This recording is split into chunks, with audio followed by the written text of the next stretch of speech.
going on, everybody? Well, as you can probably tell, I'm not driving an 18-wheeler right now. I'm driving my personal truck. Yes, I did obviously make it back to the yard and basically dropped my load Thursday, and I sat all day, and I'd send my DM a message, said, hey, am I getting a load today or tomorrow? And he said, well, hopefully today. And I said, well, are you still going to be able to get me back to Nashville tomorrow? And he said, yeah, I can do that. So, you know, I sat till Friday morning without a load, and I finally got a load of sheetrock going down to Tennessee. So I sent him a message saying, okay, so is this load going to the yard? You want me to drop this on the yard, right? I mean, obviously, it was going to Dresden, Tennessee, but I just wanted to make sure. And he said, yeah, if you needed to. And I'm like, well, I do need it to. I need to be in Chicago on Monday. So I told him, I said, look, man, I'll drop this on the yard today, and then I'll put the truck, I'll move all my stuff out, and I'll put the truck in line for its PM, because it needed a PM, which worked out perfectly. And he said, yeah, that'll work. So got my load, took it down to the yard, got there around 8 o'clock at night, which also worked out well because, you know, nobody from load securement was there, so I didn't have to, you know, I didn't have to fuck around with the load or anything like that. I just dropped it in the lot, left all the equipment on it, took the paperwork inside, said, here you go. So, and then went and cleaned up the truck a little bit, and packed up a bunch of my stuff, and took all my GPS, my satellite radio, took everything down, and put it all in duffel bags and shit. I bought a couple of duffel bags from Walmart to put all my stuff in. And then I spent the night in the truck, which, you know, I didn't necessarily have to, but it saved me money on a fucking hotel room, so I figured, why not just spend the night in the truck, you know? I mean, no one's gonna, you know, what's one night? Who gives a shit, right? You know, woke up early in the morning and moved all my stuff out, you know, and put the truck in line. I did vacuum it out. They do have a vacuum on the yard, a little clean out station that you can use with a free vacuum cleaner. One of the high-powered vacuum cleaners that have a car wash, so that was nice. So I vacuumed it out, and I kind of cleaned the windows a little bit. I tried to clean it up kind of.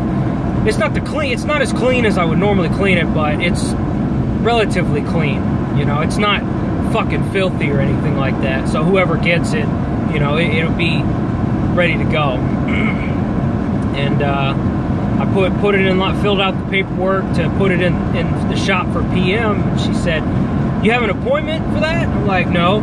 She said, well, we're probably not gonna be able to get to your truck till Monday. I said, hey, I'm just turning it in. I ain't waiting for it. You can take as long as you fucking want. And then I hit the road, got some breakfast, took the dog to the vet for the flu shot and the exam, which is funny because the exam is $50 fucking just for them to look her over. You know, it takes 2 minutes. They just kind of, vet comes in and just eyes her down and asks questions, and you know, and the shot itself's only $20. And then they're like, you know, do you have a coupon? I'm like, well, don't you guys have a coupon on your website, right? For a coupon for the free exam. So they're like, oh yeah, whatever. So then they discounted me the $50. You know, so I only had to pay $20 for the vaccine, which is nice. You know, I feel like it would have made more sense to pay $50 for the vaccine and $20 for the exam, but I'm not going to complain. You know, rolled out of there, put a little bit of oil in my truck, and made sure all the fluids were good because it's been sitting for 3 months. And here I am on I-65 in South Indiana. So, no, my DM, he's a cool guy. I didn't expect him to fuck me around and just keep dispatch, because I've heard the stories and about people quitting and then they just keep getting run, and I mean, look, I mean, at the very least, you got to put in a 2 weeks notice, and that's what I gave him. You know, I always do that. So I wasn't really pissed off that, like, I gave him the 2 week notice a week and a half ago, and I thought he was going to get me back that Friday, and it didn't happen. And I wasn't really that upset because I did give him a 2 weeks notice. You know, and they could take advantage of that 2 week notice. You know, so I want to make sure that I leave everything on a good note with them. You know, I don't, you know, there's no reason to fuck over a company. You know what I mean? You never know when you're gonna need to get that job back. You never fucking know.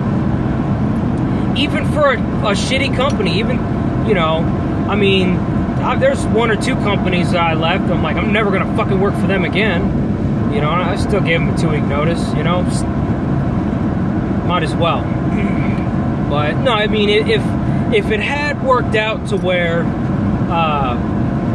that he did just keep dispatching me over and over and over after I think the third week, you know, or really, I mean, I was only up in like central Indiana waiting for that load back, and I was like, you know, I need to get on with things and go start for this new company.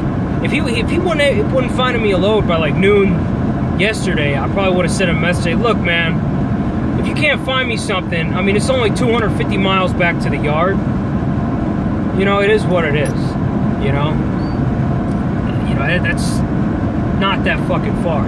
So either you can find me a load back to the yard, or I'll just drive it back down there. You know, I didn't want to do that to him. And that's probably what I would have said. You know, I would have called him and said, look, I do not want to play hardball with you at all.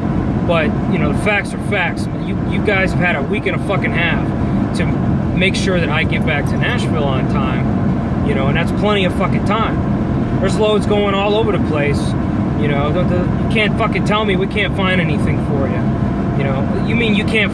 If they say they can't find a load, it's because they can't find a load that pays well enough. They could always get a cheaper load and get you wherever they need to get you.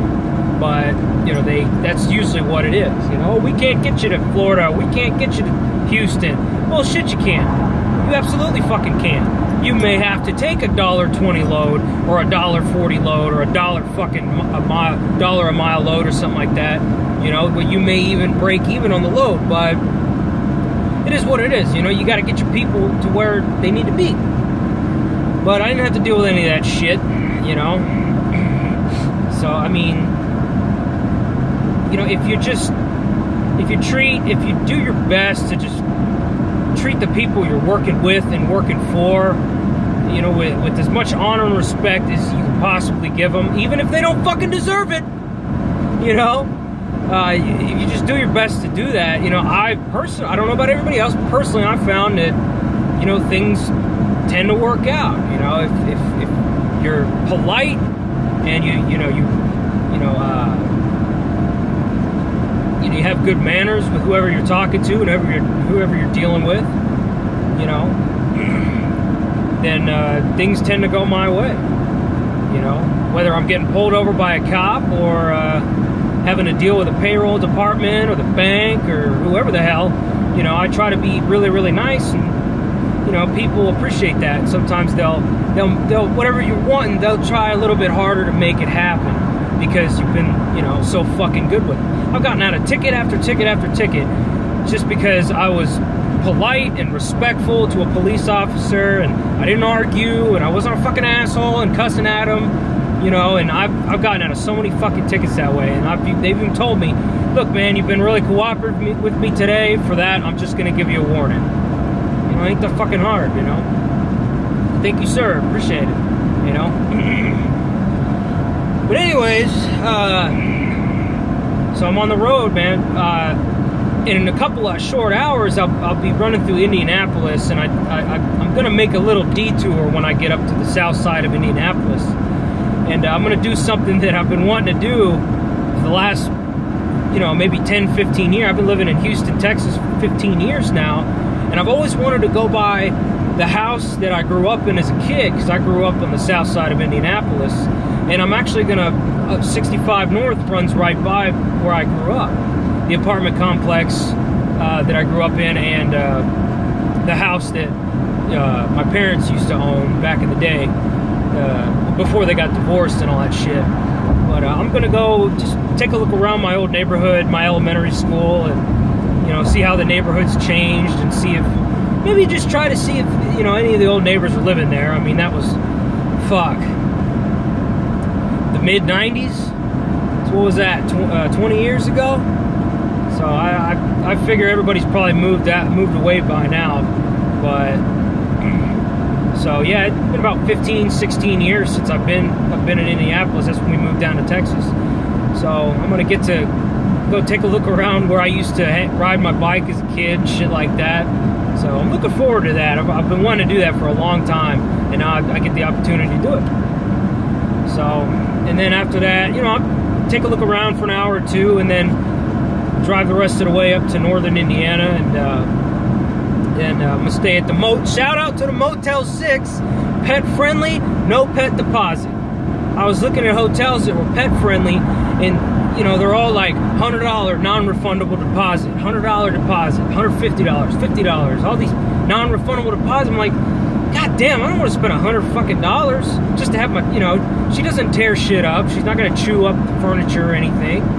You know, oh, non-refundable cleaning fee. What cleaning fee? All you're going to do is vacuum the fucking floor, vacuum the carpet. You should be doing that anyway. $100 for a cleaning fee. Get the fuck out of here. But Motel 6 is very pet friendly. They just ask that your pet doesn't cause any disturbances. They're well behaved and shit. You know, you can stay there with your dog. There goes a rail truck. I've been seeing a bunch of them up and down this road. I'm gonna stay at the Motel 6 and maybe go out to eat or something like that. I've been wanting to see the Suicide Squad and that movie Sausage Party. I've been wanting to see that. So I think I might, either tonight or tomorrow, I'd go catch those movies. I haven't been able to go to the fucking theater in a while. You know, get to relax and catch the movies. And so tomorrow afternoon, I'm put her in a dog hotel for the week. And then she'll be out of my hair for a week. So that actually be a little vacation from the dog, you know. It's like having a kid with you, you know. So it'll be one less thing I have to worry about, you know, taking her out. Making sure I know what she's doing all the time. I'll have her in the dog hotel the whole week I'm in orientation. And then I'll start orientation on Monday. Hopefully all goes well. I mean, and I think I mentioned this before, they did offer me a rental car or an airplane ticket, but I told them I'm just driving my personal vehicle, and they said, okay, well, we'll pay you the mileage. Which, I can't remember, it's like 280 miles or something like that. I can't remember how many miles, 300 miles, whatever the fuck it is, 380. But, I mean, it's only 11 cents per mile, which is like the Federal Department of Energy, you know, miles reimbursement thing or some shit like that. I don't know what it is, but it's 50 bucks. It's 50 bucks they're going to pay me for the fuel to get up there, which, if you're driving a vehicle that I think it's 18 miles to the gallon or better, it will pay for all your fuel. Of course, this fucking tank, you know, a 99 F250 with a 5.4 liter in it, yeah, I think it gets about 10 miles per gallon city and 13 highway. So it's not really going to pay for all my gas, but it's better than nothing. I figure the gas for me to get up there is going to be about 90 or 100 bucks, and they're paying $50 of that, so I'm not going to complain. You know, it's a good deal. But that's just a little update on where I'm at. I didn't get fucked around or anything like that. You know, I turned in my equipment and stuff like that. You know, cleaned up the equipment and gave it all back to him. So I guess that's all I really want to talk about right now, is just give everybody an update on what's going on and shit like that. I will tell you one thing. They need to finish up that construction in Louisville on fucking I-65. That shit is just screwing everything up. But other than that, that's all I got for right now. I'll probably make another video later, tomorrow, or something like that. I'll definitely keep you guys updated this week and let you know how everything goes. But until then, take it easy, you guys.